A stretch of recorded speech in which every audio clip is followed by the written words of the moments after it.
యేసయ్య జీవిత చరిత్ర, biography of Jesus part 9. So ఇప్పుడు ఆయన బోధనల గురించి చూస్తున్నామండి. సో చాలా ఇంపార్టెంట్, ఈ బోధనలు మాత్రం చాలా చాలా ఇంపార్టెంట్. ఎందుకంటే ఎవరు చెప్పలేని గొప్ప గొప్ప మర్మాలు, మనిషి ఎలా బ్రతకాలి, ఎలా ఆలోచించాలి, ఎలా చూడాలి, ఎలా బ్రతకాలి, ఇవన్నీ కూడా మనకు నేర్పించిన పాఠాలు. సో ఈ పాఠాలు ఎవ్వరు కూడా నేర్పించలేరు, స్కూల్లో నేర్పించలేరు, తల్లిదండ్రులు నేర్పించలేరు, అండ్ కాలేజ్లో నేర్పించలేరు. సో ఇది కేవలం బైబిల్లో మాత్రమే రాయబడి ఉంది. కాబట్టి ఈ పాఠాలన్నింటినీ కూడా మనం నేర్చుకొని మనము చక్కదిద్దుకుందాం. సో మత్తయి సువార్త 6 అధ్యాయం 18 వచనం.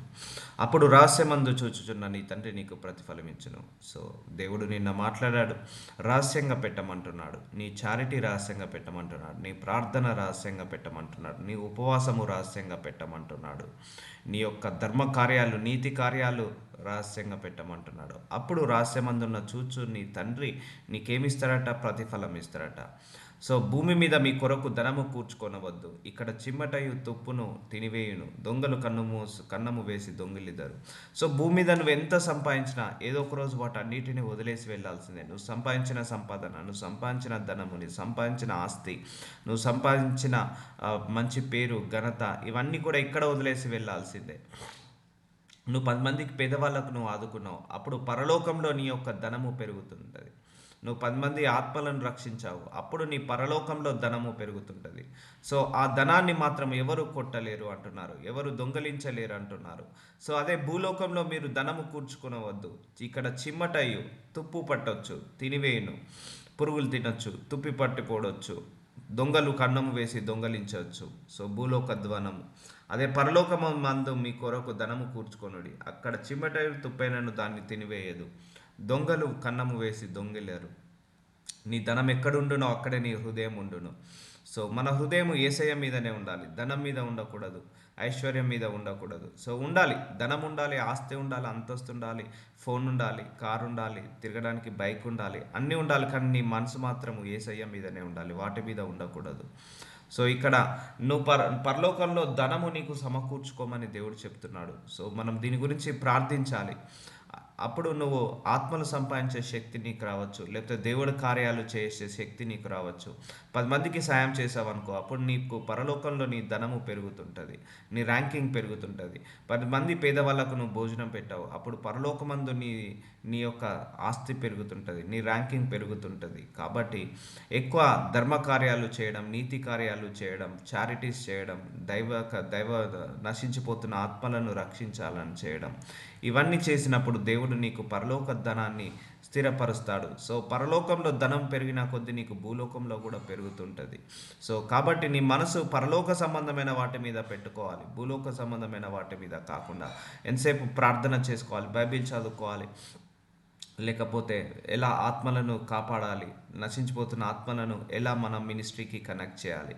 సో లేకపోతే 10 మంది, నాకున్న దాంట్లో ఎంతో కొంత 10 మందికి చారిటీ చేయాలి, ఎలా, అవన్నీ కూడా ధర్మ కార్యాలు, ఇవన్నీ కూడా నీతి కార్యాలు. వీటన్నిటి వల్ల నువ్వు పరలోకమందు మీ కొరకు ధనము కూర్చుకోనండి అని దేవుడు చెప్తున్నాడు.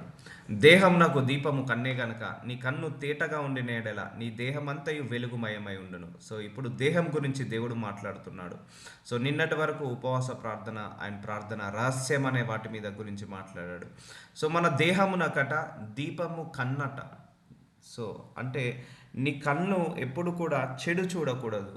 So when you are seeing the negativity, so it will be enter in to your body through your eyes. Okay, మనం ఎప్పుడైతే చెడు చూస్తామో, చెడు చూస్తుంటా అంటామో, ఈవెన్ యూట్యూబ్లలో కావచ్చు, ఫేస్బుక్లలో కావచ్చు, ఆ చెడు వల్ల నీ శరీరం అంతా చెడైపోతుంది, ఆ డార్క్నెస్ వల్ల నీ శరీరం అంతా డార్క్ అయిపోతుంది. ఇప్పుడు ఒకటి చూద్దాము, ఒకటి గమనిద్దాం. ఇప్పుడు చాలామంది గ్యాంగ్ రేపులు చేసిన వాళ్ళు ఉన్నారు. సో వాళ్ళ అత్యాచారాలు ఆత్మహత్య చేసిన వాళ్ళని అడిగినప్పుడు, వాళ్ళని ఇంటర్వ్యూ చేసినప్పుడు చాలామంది కూడా ఏం చెప్పారంటే, మేము ఆ పోర్నోగ్రఫీ చూసేవాళ్ళము, ఆ వీడియోస్ ఈ వీడియోస్ చూసి మేము ఇన్ఫ్లుయెన్స్ అయ్యి అలా అత్యాచారం చేసేవాళ్ళము, అలా మర్డర్ చేసేవాళ్ళం. సో వాళ్ళు ఏదైతే చూస్తారో అది చేయాలనిపిస్తుంది, ఏదైతే చేస్తారో దానికి బానిస కావాల్సి వస్తుంది, దేనికైతే బానిస అవుతారో అది పాపానికి నెట్టివేస్తుంది. కాబట్టి నువ్వు చూసే కన్ను కూడా జాగ్రత్తగా, అంటే నీ కళ్ళను కూడా తిప్పుకో, వ్యర్థమైన వాటిని చూడకుండా. అపవిత్రమైన వాటిని, అపరిశుద్ధమైన వాటిని చూడకుండా తిప్పుకో. ఎందుకంటే నీ దేహంతో చూసేదే నీ శరీరంలో, నీ మైండ్లో ఫిక్స్ అయిపోతుంది. ఇప్పుడు ఫర్ ఎగ్జాంపుల్, ఒక వ్యక్తి చెడు చేస్తున్నాడంటే ఆల్రెడీ ఆయన ఎక్కడో చెడు చూశాడు కాబట్టి ఆ చెడు చేయగలుగుతున్నాడు. ఇప్పుడు చాలామంది కూడా సినిమాలు చూసి ఇన్ఫ్లుయెన్స్ అవుతుంటా అంటారు. సో అక్కడ సినిమాలో ఆ హీరో ఎలా డ్రింకింగ్ చేస్తున్నాడు, ఎలా సిగరెట్ తాగుతున్నాడు, అవన్నీ చూసి ఇన్ఫ్లుయెన్స్ అయ్యి మళ్ళీ వీళ్ళు చేయడం స్టార్ట్ చేస్తారు. సో ఇన్ఫ్లుయెన్స్ అవుతారు. ఎప్పుడైతే నీ కంటితోటి ఏదైతే చేస్తావో ఏదైతే చూస్తావో, కంటితోటి ఏదైతే చూస్తావో అదే చేయాలనిపిస్తుంది. నువ్వు ఏదైతే చేయాలని అనుకుంటున్నావో దానికి బానిస అవుతావు. దేనికైతే బానిస అవుతావో అది నిన్ను పాపంలోకి నెట్టివేస్తుంది. అందుకే మొట్టమొదట చూపు నుంచే మొదలవుతుంది ఏదైనా కూడా. కాబట్టి దేవుడు మనకిచ్చిన ఈ రెండు కళ్ళను మనం జాగ్రత్తగా కాపాడుకోవాలి. అందుకే కళ్ళు లేని వాళ్ళు ఏ తప్పు చేయరు అంటారు. సో కళ్ళుండి కూడా మనము తప్పు చేయొద్దు. సో కాబట్టి నీ దేహమునకు దీకమై కన్ను గనక కన్ను తేటగా ఉండినట్లా నీ దేహమంతా వెలుగుమయమై ఉండడు. చూసారా, నీ కళ్ళతో డార్క్ చూసావనుకోండి, నీ శరీరము డార్క్నెస్ అయిపోతుంది. నీ కన్నుతోటి ఏ ఏ అపవిత్రమైనది చూసావనుకో, నీ శరీరం అంతా అపవిత్రం అవుతుంది. నీ కన్నులతోటి అపరిశుద్ధమైనది చూసావనుకో, నీ శరీరం అంతా అపరిశుద్ధం అవుతుంది. అంటే నీ కళ్ళ ద్వారా కూడా నీ దేహము పాడైపోవచ్చు అని అంటున్నాడు దేవుడు. సో కొంతమంది కూడా ఇప్పుడు గ్యాంగ్ రేప్ చేసిన వాళ్ళు కూడా మేము ఈ వీడియోస్ చూసి ఇన్ఫ్లుయెన్స్ అయ్యాం. సో చూసారా, ఈ వీడియోస్ కొన్ని చూడడం వల్ల ఇన్ఫ్లుయెన్స్ అవుతారు, ఆ గేమ్స్ ఆడడం వల్ల ఇన్ఫ్లుయెన్స్ అవుతుంటా అంటారు. సో కాబట్టి మన కళ్ళులను కూడా జాగ్రత్తగా కాపాడుకోవాలి, తిప్పి పెట్టుకోవాలి. ఎందుకంటే మనకు ఇచ్చిన కళ్ళు దేవుడు, ఈ రెండు కళ్ళు దేవుడు మనకి ఇచ్చాడు, చెవులు మనకు దేవుడు ఇచ్చాడు, నోరు, నాలిక అన్నీ ఆయనే ఇచ్చాడు. సో అన్నీ ఆయన మహిమ కొరకు వాడుదాము, ఆయన ఘనత కొరకు వాడుదాము. సో కాబట్టి మన యంగ్ స్టార్స్ని ఈ విషయంలో మనం ఎడ్యుకేట్ చేయాలి. సో ఎప్పుడైతే నీ కన్ను తేటగా ఉంటుందో నీ దేహం అంతయు వెలుగు ఉంటుందట. సో డార్క్నెస్ ఎంటర్ కాకుండా చూసుకోవాలి అంటే నీ కన్నులను జాగ్రత్తగా కాపాడుకోవాలి.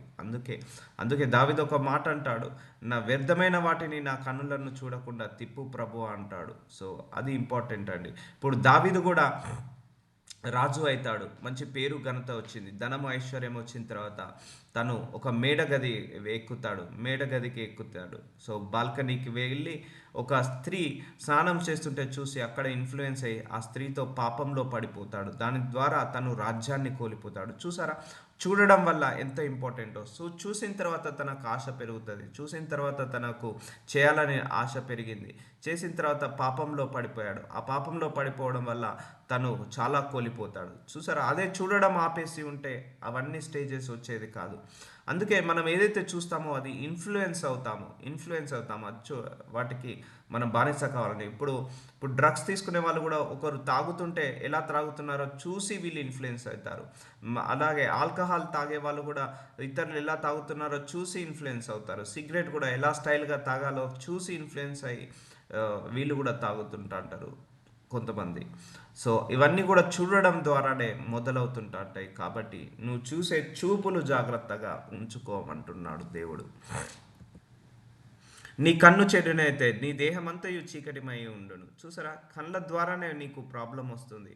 అందుకే నీ కళ్ళు చెడిపోతే, అంటే నువ్వు చెడ్డవైన వాటిని చూస్తే నీ దేహమంతా చెడ్డ అయిపోతుంది. నువ్వు చీకటి వాటిని చూస్తే నీ దేహమంతా చీకటి అవుతుంది. అందుకే జస్ట్ నువ్వు చూసేది కూడా వ్యర్థమైన వాటిని చూసినప్పుడు కళ్ళు తిప్పుకో, అక్కడి నుంచి నువ్వు వెళ్ళిపో. లేకపోతే ఆ కళ్ళ నుంచి నీ మనసు నుంచి ఆలోచనలు మారిపోతుంటా ఉంటాయి. సో నీ కన్ను చెడిపోతే, అంటే నువ్వు చెడ్డవాటిని చూస్తే నీ దేహం అంతా చీకటిమై ఉండును. సో మనం వెలుగు సంబంధులం, మన శరీరం అంతా వెలుగుతో నింపుకోవాలి కానీ చీకటితో నింపుకోకూడదు. నీలోనున్న వెలుగు చీకటి అయి ఉండిన ఎడల ఆ చీకటి ఎంతో గొప్పది. సో చూసారా, మన వెలుగుని చీకటి కాకుండా చూసుకోవాలి. ఒకసారి చీకటి అయిందంటే మన శరీరము ఇక బానిస అయిపోయినట్టే. సో ఎవరైతే ఆ అశ్లీలమైన వీడియోస్ చూస్తారో వాళ్ళు ఇక బానిస అయిపోతారు. ఎవరైతే ఆ డ్రింకింగ్, ఆల్కహాల్ తాగడం చూస్తారో వాళ్ళు దానికి బానిస అయిపోతారు, ఆ డ్రగ్స్కి బానిస అయిపోతారు. ఇవన్నీ కళ్ళ ద్వారా చూడడం వల్ల. అందుకే కళ్ళు లేని వాళ్ళు చూడండి, వాళ్ళు తప్పులు చేయరు, వాళ్ళు పొరపాట్లు చేయరు, వాళ్ళు చాలా నీతిగా పరిశుద్ధంగా ఉంటారు. ఎందుకంటే వాళ్ళకు లోకం కనపడదు కాబట్టి. సో నువ్వు కూడా ఈ లోకంలో ఉంటున్నంతసేపు నువ్వు చెడ్డమైన వాటిని చూడకుండా, వ్యర్థమైన వాటిని చూడకుండా కళ్ళని తిప్పేసుకో. ఎందుకంటే social media is the dangerous equipment. Social media చాలా డేంజర్ అండి. యూట్యూబ్, ఫేస్బుక్, ఇన్స్టాగ్రామ్, అందులో 99% చెత్తనే ఉంది. 99% డార్క్నెస్ వీడియోసే ఉన్నాయి. 99% అపవిత్రమైన వీడియోసే ఉన్నాయి. సో దేవుడి వాక్యాలు ఒక 1% ఉంటాయి. ఆ 1% చూసేవాళ్ళు తక్కువ. అందులో అంతా చెడ్డ వీడియోలు చూసే వాళ్ళే ఎక్కువ. సో ఆ వీడియోస్ మనం చూసి మన శరీరాన్ని డార్క్నెస్ చేసుకోవద్దు. ఎందుకంటే వాళ్ళకు ఏమీ అర్థం కాదు. వాళ్ళు ఆ వీడియోస్ చూసి చూసి వాళ్ళు ఆ ఊబిలోకి వెళ్ళిపోతుంటా అంటారు. ఆ వ్యభిచార వీడియో చూసి ఆ వ్యభిచారంలోకి పడిపోతుంటా అంటారు. అశ్లీలమైన వీడియోస్ చూసి వాళ్ళు కూడా అవే కార్యాలు చేయాలని ప్రేరేపణలో పడిపోతుంటా అంటారు. కాబట్టి కనులు చెడ్డవైతే నీ దేహము చెడిపోతుంది. నీ కనులు పవిత్రమైతే నీ యొక్క శరీరం పవిత్రమవుతుంది. కాబట్టి చాలామంది కూడా చూడడం కూడా డిఫరెంట్గా చూస్తుంటా అంటారు. సో లస్ట్ఫుల్ ఐస్తో చూస్తుంటా అంటారు. అలా చూడొద్దు. సో దానివల్ల శరీరం అంతా కూడా చీకటి భయం అవుతుంటుంది. సో మత్తయి సువార్త 6:24 ఎవడును ఇద్దరు యజమానులకు దాసుడుగా నుండనేరడు. అతడు ఒకరిని ద్వేషించి ఒకరిని ప్రేమించును. సో యేసు ప్రభు వారు ఏమంటున్నారంటే ఎవరు కూడా ఇద్దరికి దాసులుగా ఉండలేరు. అయితే నువ్వు ఒకరికన్నా దాసుడుగా ఉండాలి, లేకపోతే ఇంకొకరికన్నా దాసుడుగా ఉండాలి. కానీ ఇద్దరి యజమానులకు ఒకేసారి నువ్వు దాసుడుగా ఉండలేవు. ఒకరిని ద్వేషించి ఒకరిని ప్రేమించును, లేదా ఒకరిని పక్షముగా నుండి ఒకరిని తృణీకరించును. మీరు దేవునికి సిరికిని దాసులుగా నుండనేరరు. సో చూసారా, మనం దాసులం ఎవరికి కావాలి? దేవుడికి కావాలి, సిరికి కాకూడదు. అందుకే 50% మైండ్ దేవుడి మీద, 50% మైండ్ లోకం మీద కాదు. సో నీ 100% అటెన్షన్, నీ 100% మైండ్ దేవుడి మీదనే పెట్టాలి. సో కాబట్టి మనందరము దేవునికి దాసులం కావాలి, కానీ సిరికి దాసులు కాకూడదు, అంటే డబ్బుకి దాసులు కాకూడదు. సో ఒకవేళ నువ్వు డబ్బుకు దాసుడైతే నువ్వు దేవుడిని దాసుడు కాలేవు. ఒకవేళ దేవుడికి దాసుడుగా ఉండాలనుకుంటే డబ్బుకు దాసుడుగా ఉండలేవు. అంటే ఒకేసారి ఇద్దరిని సాటిస్ఫై చేయలేవు. So decide your self. నీకు సిరి కావాలా, దేవుడు కావాలా, ఆలోచించుకోమని దేవుడు చెప్తున్నాడు, యేసు ప్రభువారు ఇక్కడ. సో ఇద్దరు యజమానులకు దాసుడుగా ఉండనేరడు. అయితే నువ్వు ఏ ఒక్క యజమానుడికన్నా దాసుడుగా ఉండాలి, లేకపోతే ఇంకో యజమానుడికన్నా దాసుడుగా ఉండాలి. ఏ ఒక్కరినన్నా ప్రేమించాలి, ఒకరిని ద్వేషించాలి, ఒకరిని తృణీకరించాలి, ఒకరిని ఇష్టపడాలి. సో అలాగే నువ్వు దేన్ని ఇష్టపడతావు? దేవుని ఇష్టపడతావా, డబ్బుని ఇష్టపడతావా? సో దేవుడు నన్ను ఈ క్వశ్చన్ నమ్ముకున్న కొత్తలో అడిగాడు ఇదే వాక్యం ద్వారా. మీరు దేవునికి సిరికి దాసులు నుండనేరరు. సో నేను డిసైడ్ చేసుకున్నాను. దేవుడు నాకు ఈ వర్స్ పెట్టి నన్ను పరీక్ష పెట్టాడు నమ్ముకున్న కొత్తలో. సో ఐ డిసైడెడ్ గాడ్, నేను దేవునికి మాత్రమే దాసుడని అవుతాను. సో దేవుడిని మాత్రమే మొక్కుతాను, దేవుడి మాత్రమే సాగిలపడతాను, కానీ డబ్బుకి సాగిలపడను. సో డబ్బును సేవించను. సో మనము కూడా డిసైడ్ చేసుకోవాలి ఏది కావాలి. సో నువ్వు దేవుడిని డిసైడ్ చేసుకున్నప్పుడు సిరికి దూరంగా ఉండాలి. సో సిరిని యాక్సెప్ట్ చేసినప్పుడు దేవుడు ఆటోమేటిక్గా దూరం అవుతాడు. సో మన మనస్సు, మన ఆలోచన, మన తలంపులు అన్నీ కూడా దేవుడి మీదనే షిఫ్ట్ కావాలి, కానీ డబ్బు మీద కాదు. సో అది ఆటోమేటిక్గా నువ్వు దేవుడికి దగ్గరైనప్పుడు ఆయన్నే నీ యొక్క ఇంట్రెస్ట్ని చూసి, నీ యొక్క ప్రేమను చూసి, నీ సిన్సియారిటీని చూసి ఆయన్నే ఆశీర్వదిస్తాడు. దాంట్లో డౌటే లేదు. సో కాబట్టి నువ్వు దేవునికి దాసులుగా ఉండాలా, సిరికి దాసులుగా ఉండాలా, అది డిసైడ్ చేసుకోవాల్సింది మనమే. But I have decided God only, I choose and God only.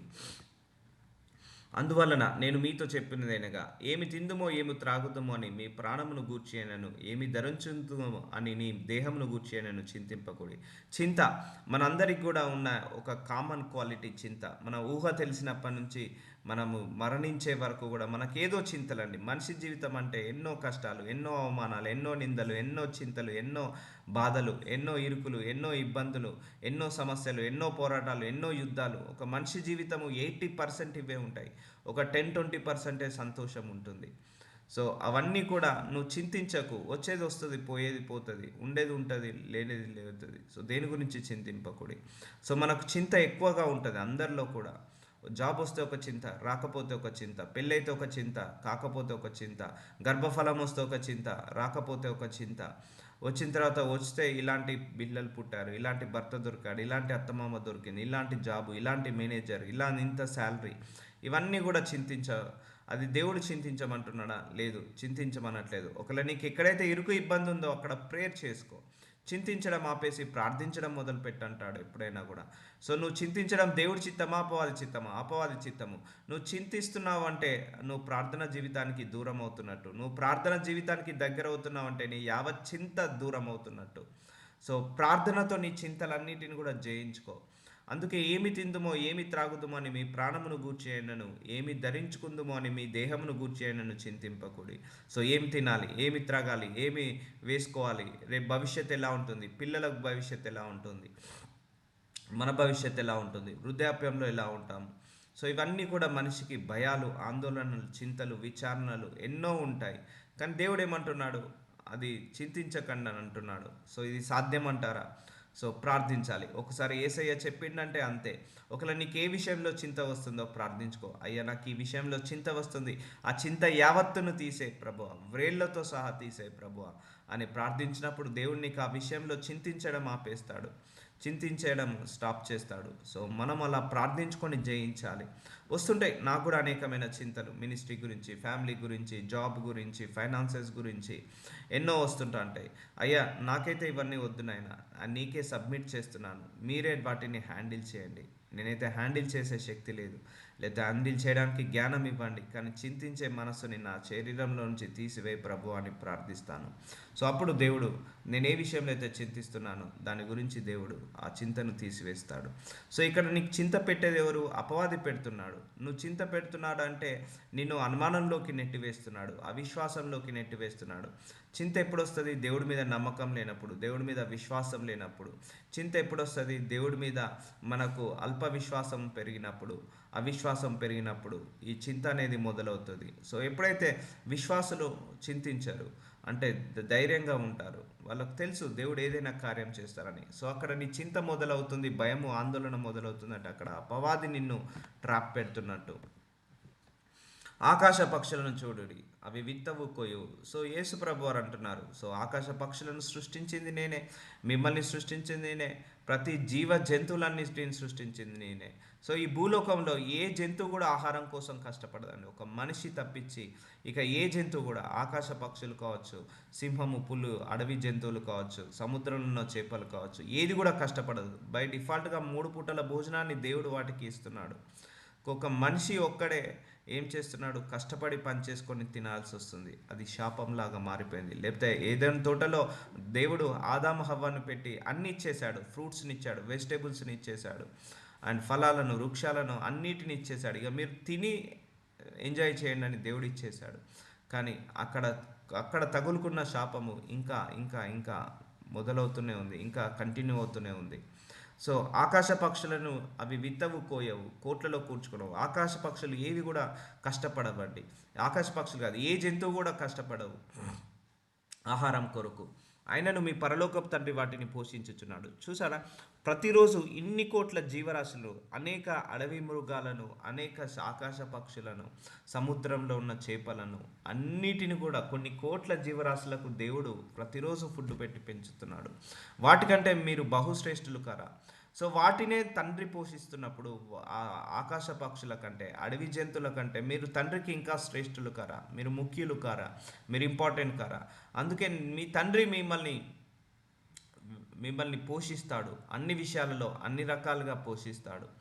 So మీరు ఏమి తినాలి, ఏమి త్రాగాలి, ఏమి ధరించుకోవాలి, ఎలా ఉంటుందో దాని గురించి చింతించకండి అంటున్నాడు.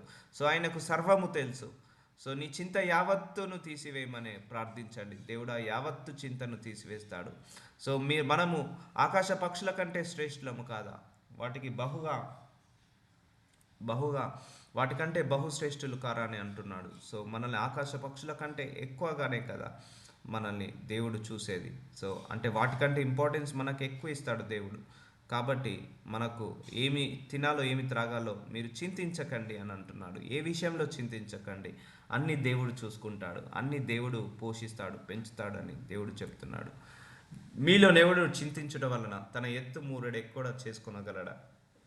ఒకవేళ చింతిస్తున్నాం పెళ్ళి కావట్లేదని, మనం ఏమైనా హైట్ పెరుగుతామా, లేకపోతే చింతిస్తున్నాం ఉద్యోగం రావట్లేదని, మనమేమైనా ఇంకా ఎత్తు మూరెడు పెరుగుతామా? సో ఏమీ జరగదు. నువ్వు చింతించడం వల్ల ఏది జరగదు, ప్రార్థించడం వల్లనే జరుగుతుంది. సో చింతించడం ఆపేసి ప్రార్థించడం మొదలుపెట్టు. మనందరిలో ఉన్న మెయిన్ వీక్నెస్ ఏంటంటే చింతించడం. మనం ప్రార్థించడం ఆపేసి దాని గురించి చింతిస్తాం. జాబ్ రావట్లేదా, ప్రార్థించడం ఆపేసి చింతిస్తాము. ఉద్యోగం ఇంకా పిల్లలు పెళ్ళిళ్ళు కావట్లేదా, చింతించడం ఆపేస్తా, ఆ చింతించడం మొదలుపెట్టి ప్రార్థించడం ఆపేస్తాము. సో నీ చింత ప్రార్థనను ఆపివేస్తుంది. సో నీ ప్రార్థన నీ చింతను ఆపివేస్తుంది. సో నువ్వు చూస్ చేసుకో, చింతించాలా ప్రార్థించాలా. ప్రార్థిస్తే నీకు సొల్యూషన్ దొరుకుతుంది, కానీ చింతించడం వల్ల సొల్యూషన్ దొరకదని దేవుడు చెప్తున్నాడు. నువ్వు చింతిస్తున్నావు కరెక్టే, దానివల్ల నీకేమైనా వస్తుందా? రాదు కదా. వస్త్రంను గూర్చి మీరు చింతింపనేలా, అడవి పూలు ఎలాగ నెరుగుచున్నావో ఆలోచించడి, అవి కష్టపడవు, ఉడకవు.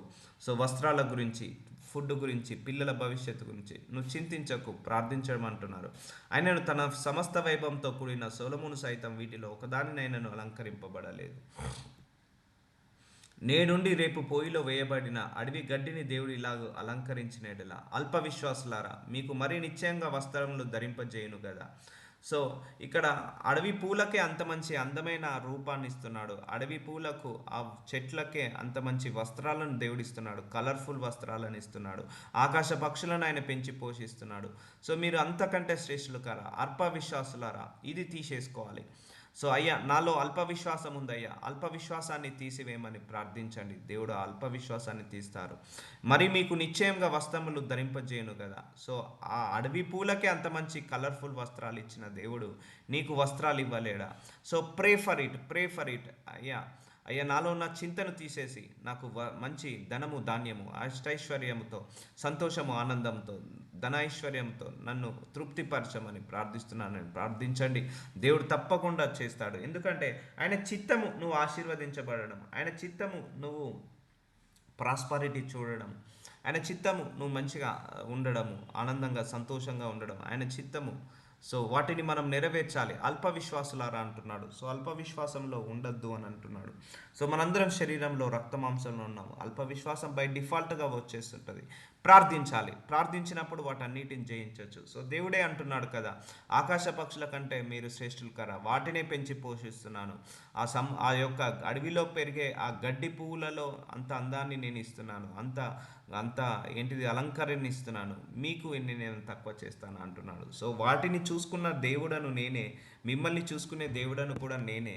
సో వాటన్నిటిని నేను ఆదరిస్తున్నాను, పెంచి పోషిస్తున్నాను. వాళ్ళకంటే మీరు నాకు శ్రేష్ఠులు కారా, మిమ్మల్ని కూడా నేను పెంచుతాను, పోషిస్తాను అని దేవుడు అంటున్నాడు.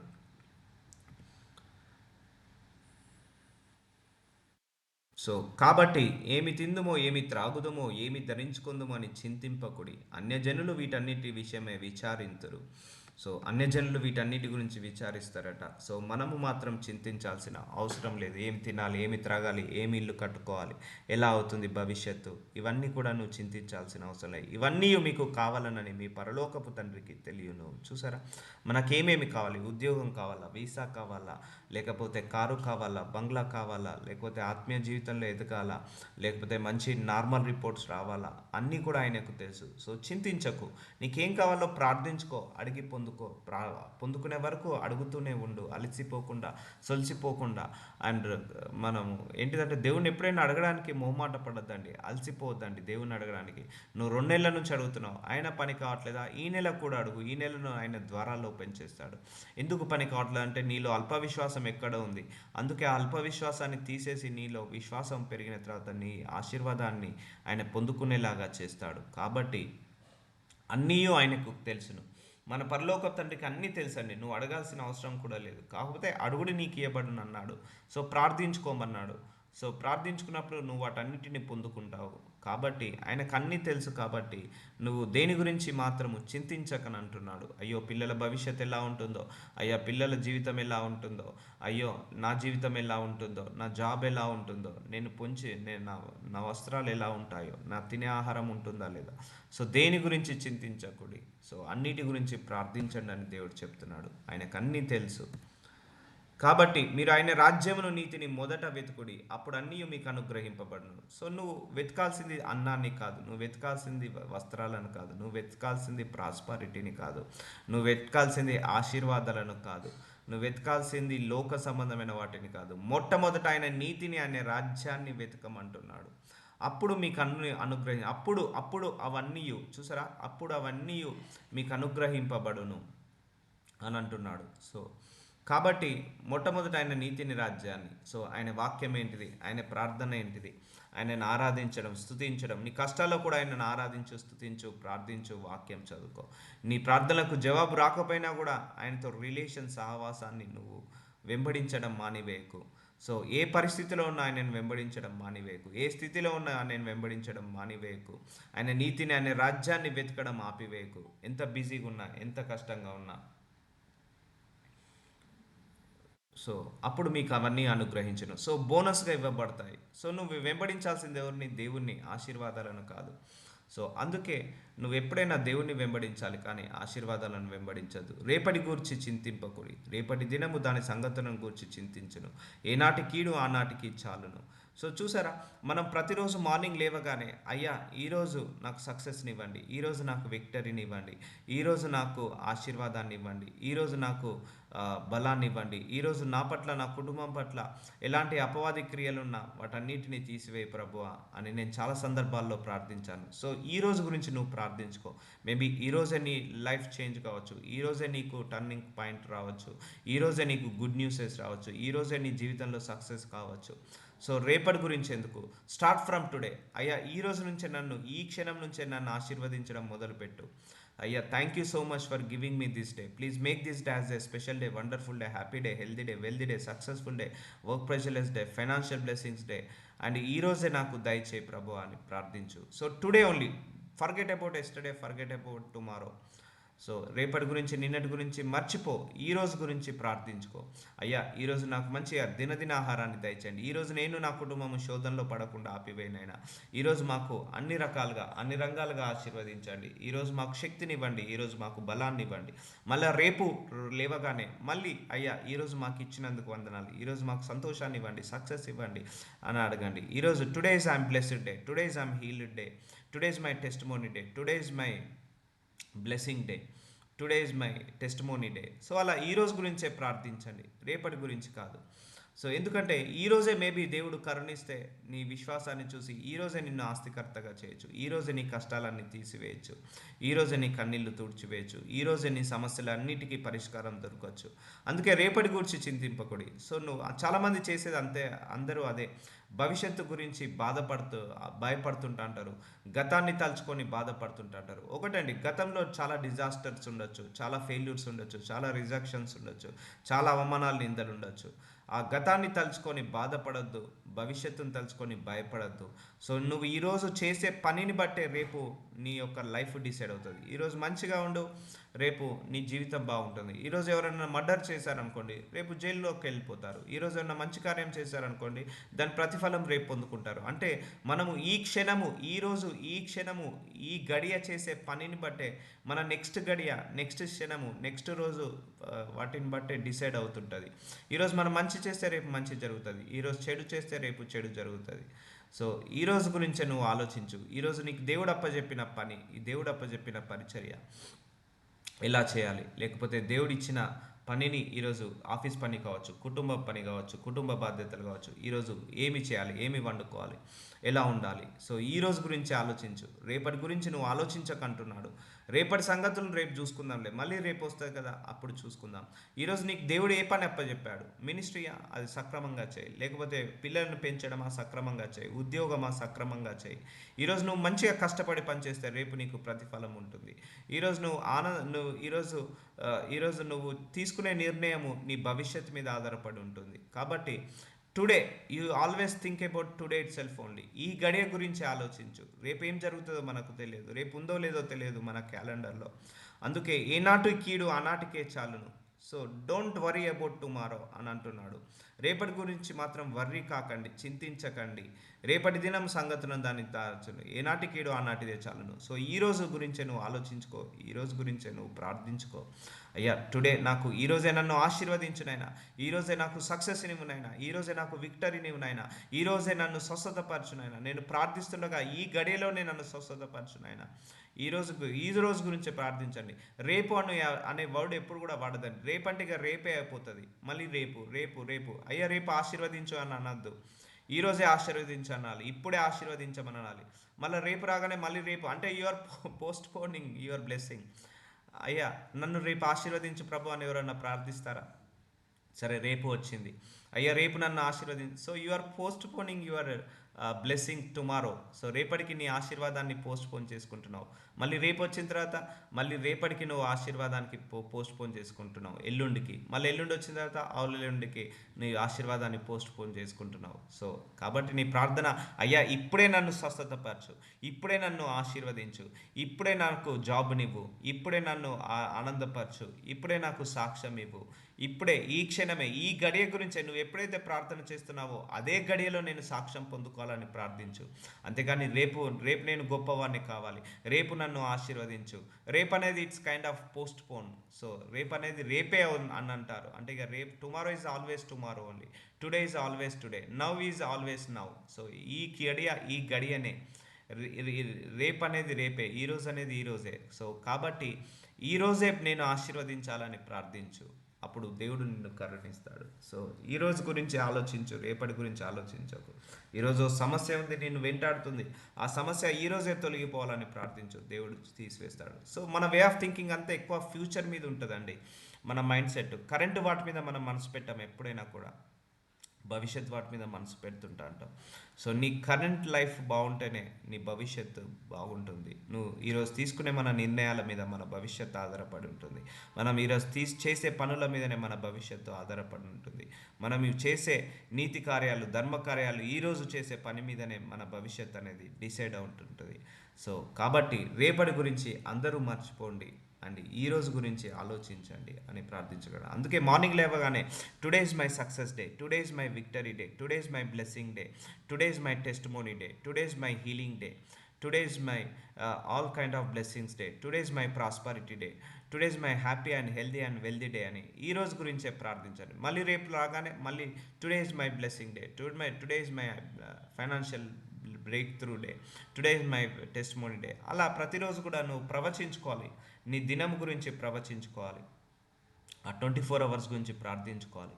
సో ఈరోజే నువ్వు అలా అడిగావనుకో, మేబీ ఈరోజే నీకు మనీ మిరాకిల్ జరగచ్చు, ఈరోజే నీ జీవితంలో అద్భుతం జరగచ్చు, ఈరోజే నువ్వు ఏదైతే కోల్పోయావో అది ఈరోజే పొందుకోవచ్చు. ఎందుకంటే గాడ్ ఏ రోజు ఏ గడియ ఏ క్షణంలో ఏం అద్భుతం చేస్తాడో తెలియదు. సో కాబట్టి ఈరోజు గురించే నువ్వు ప్రార్థించుకో, రేపటి గురించి మాత్రం నువ్వు ప్రార్థించకు, అవసరం లేదు. అంతేకాని మీరు ఎవరైనా ప్రార్థిస్తారా, రేపు నన్ను ఆశీర్వదించు ప్రభు, ఇక రేపంటే ఇక రేపే, మళ్ళీ రేపు వచ్చిన తర్వాత మళ్ళీ రేపు ఆశీర్వదించు ప్రభు, మళ్ళీ ఎల్లుండి వచ్చిన తర్వాత రేపు ఆశీర్వదించు ప్రభు. So you are postponing your blessing, your prayer request, your testimonies to tomorrow. So అందుకే నువ్వు పని కూడా రేపు అనేది పెట్టుకోవద్దండి. నువ్వు ఈరోజు ఏదైనా పని ఉంటే ఈరోజే కంప్లీట్ చేసుకోవాలి, రేపటికి పోస్ట్ పోన్ చేసుకోవద్దు. కల్ కరేసే ఆజ్ కరో, ఆజ్ కరేసే అభి కరో అంటారు. అంటే రేపు చేయాల్సింది ఈరోజే చేయి, ఈరోజు చేయాల్సింది ఇప్పుడే చేయి అంటారు. అందుకే నీ ప్రార్థన కూడా రేపు చేస్తాలే కాదు, ఈరోజే చేయి, ఈరోజే కాదు ఇప్పుడే చేయి. సో అలా ఉండాలి నీ మైండ్ సెట్ కూడా. పోస్ట్ పోన్ అనేది ఉండద్దు. నీకు నువ్వే పోస్ట్ పోన్ చేస్తున్నావు అంటే నీకు నీవే డిలే అవుతున్నావు. సో ఈ గడియ దాటిందంటే మళ్ళీ ఈ గడియను మనం తీసుకొచ్చుకోలేము. ఇప్పుడు టైము 7:36 అవుతుంది, 7 ఆల్రెడీ అయిపోయింది. సో మళ్ళీ 7కి వెళ్ళగలుగుతామా? వెళ్ళలేము. సో కాబట్టి ఒక గడియ దాటిపోయిందంటే మళ్ళీ ఆ గడియను మనం తీసుకొచ్చుకోలేము. సో కాబట్టి మన క్యాలెండర్లో every second is very very important for us. అందుకే దేవుణ్ణి ఈ క్షణమే నన్ను స్వస్థతపరచు ప్రభువ, ఈ క్షణమే నన్ను ఆనందపరచు ప్రభువ, ఆశ్చర్యపరచు ప్రభువ, ఈ క్షణమే నన్ను ఆశీర్వదించు ప్రభువ. So not more tomorrow, no more delay, next 1 hour అవసరం లేదు మనకు, ఈ గడియనే అని అడగండి, ఈ క్షణమే అని ప్రార్థించండి. సో నీ మైండ్ సెట్ కూడా అలాగే ఉండాలి. నువ్వు ఏదైనా ఇంటి పని చేయాలి, సో నువ్వు వంట పని చేసుకోవాలి, అబ్బా తర్వాత చేస్తలే కాదు, చేసేయి, ఇప్పుడే చేసేసాయి. ఉద్యోగం చేయాలి, రేపు చేస్తలే లేదు, ఇప్పుడే చేసేసాయి. లేకపోతే ఇంకెవరికైనా డబ్బులు ఇవ్వాలి, రేపు ఇవ్వాలి, లేదు ఇప్పుడే చేసేయి. సో ఈ క్షణమే ఈ గడియనే నువ్వు చేయాలనుకున్న పని చేసేసాయి. Don't postpone it tomorrow. So రేపు వాటికి పోస్ట్ పోన్ ఇది. అలాగే మన అందరి జీవితాలు కూడా పోస్ట్ పోన్ అవుతున్నాయి. సో ఏ రోజు చేయాల్సిన పని ఆ రోజు చేయాలి, ఏ గడియలో చేయాల్సిన పని ఆ గడియలో చేయాలి. ఇప్పుడు మార్నింగ్ బ్రేక్ఫాస్ట్ చేయాలి అరౌండ్ 8-9 లోపు. అదే బ్రేక్ఫాస్ట్ కనుక మనము 11-12కి చేసామనుకో డిన్నర్ లేట్ అవుతుంది, ఆ లంచ్ టైం లేట్ అవుతుంది, మళ్ళీ అది 4కి చేయాల్సి వస్తుంది. 4కి చేసినప్పుడు లంచ్ మళ్ళీ డిన్నర్ 10 o'clock చేయాల్సి వస్తుంది. సో ఒకటి నువ్వు పోస్ట్ పోన్ చేసావంటే కంటిన్యూస్గా డే అంతా అన్ని పోస్ట్ పోన్ అవుతున్నాయా లేవా? నువ్వు 9కి పడుకోవాలి, నైట్ 12ంటికి పడుకున్నావు, నువ్వు లేవడం ఎన్నింటికి లేస్తావు? మరీ 10 o'clock లేవాల్సి వస్తుంది. అదే పోస్ట్ పోన్ చేసావు అనుకో, పోస్ట్ పోన్ చేసుకుంటా టైం పడుకున్నావు అనుకో, టైంకి లేవగలుగుతావు. అదే నువ్వు మార్నింగ్ లేవడం లేట్ అయిందంటే నీ బ్రేక్ఫాస్ట్ లేట్ అవుతుంది, బ్రేక్ఫాస్ట్ లేట్ అయిందంటే లంచ్ లేట్ అవుతుంది, లంచ్ లేట్ అయిందంటే స్నాక్స్ లేట్ అవుతుంది, స్నాక్స్ లేట్ అయిందంటే డిన్నర్ లేట్ అవుతుంది, డిన్నర్ లేట్ అయిందంటే మళ్ళీ నువ్వు పడుకోవడం లేట్ అవుతుంది. చూసారా, ఒక్క విషయంలో మనం పోస్ట్ పోన్ చేస్తే అన్ని విషయాలలో పోస్ట్ పోన్ అవుతుంటుంది. సో కాబట్టి don't post phone to tomorrow. రేపటికి నువ్వు దేన్ని పోస్ట్ పోన్ చేయకు. రేపు చేయాలనుకున్న పని ఈరోజే చేయి, ఈరోజు చేయాలనుకున్న పని ఇప్పుడే చేయి, ఈ గడియలోనే చేసేయి. సో దేవుడు నిన్ను అది ఆశీర్వాదంగా మారుస్తాడు. So God bless you.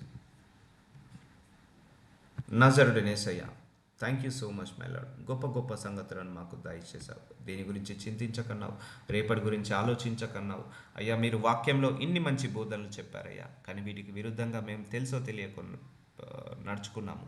వాటన్నిటిని క్షమించి ఈ క్షణం నుంచి మమ్మల్ని అందరినీ కూడా గొప్ప జనముగా ఆశీర్వదించండి అయ్యా. ఈరోజే ఈ గడియలోనే మేము ప్రార్థిస్తుండగానే స్వస్థత పడును కాక, ఆరోగ్యము శక్తి బలము వచ్చును కాక, ధనము ఐశ్వర్యము ఈ గడియలోనే మేము పొందుకొనును కాక, హీలింగ్ మేము ఈ గడియలోనే పొందుకొనును కాక, ప్రాస్పరిటీ ఈ గడియలోనే పొందుకొనును కాక అని ప్రవచిస్తున్నాను, ప్రార్థిస్తున్నాను తండ్రి. ఆమేన్.